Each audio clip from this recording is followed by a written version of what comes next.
మన జీవితంలో ప్రతి సమస్య వెనుక ఒక ఎందుకు ఉంటుంది. ప్రతి నిరాశ వెనుక ఒక ఎలా ఉంటుంది. ప్రతి అసంతృప్తి వెనుక ఒక ఏమిటి ఉంటుంది. కానీ ఈ 3 ప్రశ్నలను ప్రక్కన పెట్టి జీవించడం ప్రారంభించినప్పుడు నిజమైన ఆనందం మొదలవుతుంది. మనిషి జీవితం అంతా ప్రశ్నలతో నిండిపోయి ఉంటుంది.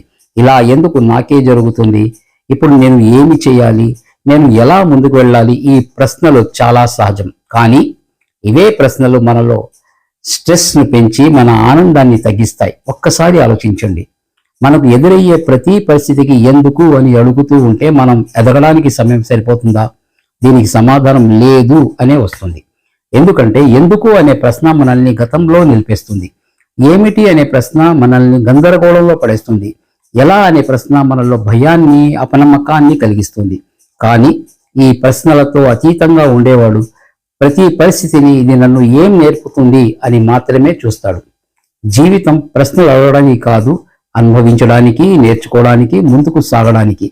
మనం ప్రశ్నించుకోవడం తగ్గించుకున్నప్పుడు మనస్సులో శాంతి పెరుగుతుంది. ఎక్స్పెక్టేషన్ తగ్గించుకున్నప్పుడు ఆనందం పెరుగుతుంది. నియంత్రించలేని విషయాలను వదిలేసినప్పుడు జీవితం చాలా లైట్గా అనిపిస్తుంది. కాబట్టి ఈ రోజు నుంచి ఒక గొప్ప నిర్ణయం తీసుకోండి. ఏ పరిస్థితి వచ్చినా ఎందుకు అని ప్రశ్నించుకోవడం మాని అది నాకు ఏం నేర్పుతుంది అని ప్రశ్నించుకోండి. అలా చేస్తూ ఉంటే మీకు మీరుగా తెలుసుకుంటారు, మీలో మార్పు కలుగుతుందని. మీ మనసు నెమ్మదిగా ప్రశాంతమవుతుంది.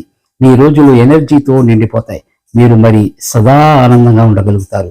మీరు కూడా ఈ ప్రశ్నలకు అతీతంగా జీవించడం ప్రారంభిస్తే మీ జీవితం ఎలా మారుతుందో మీరే చూస్తారు.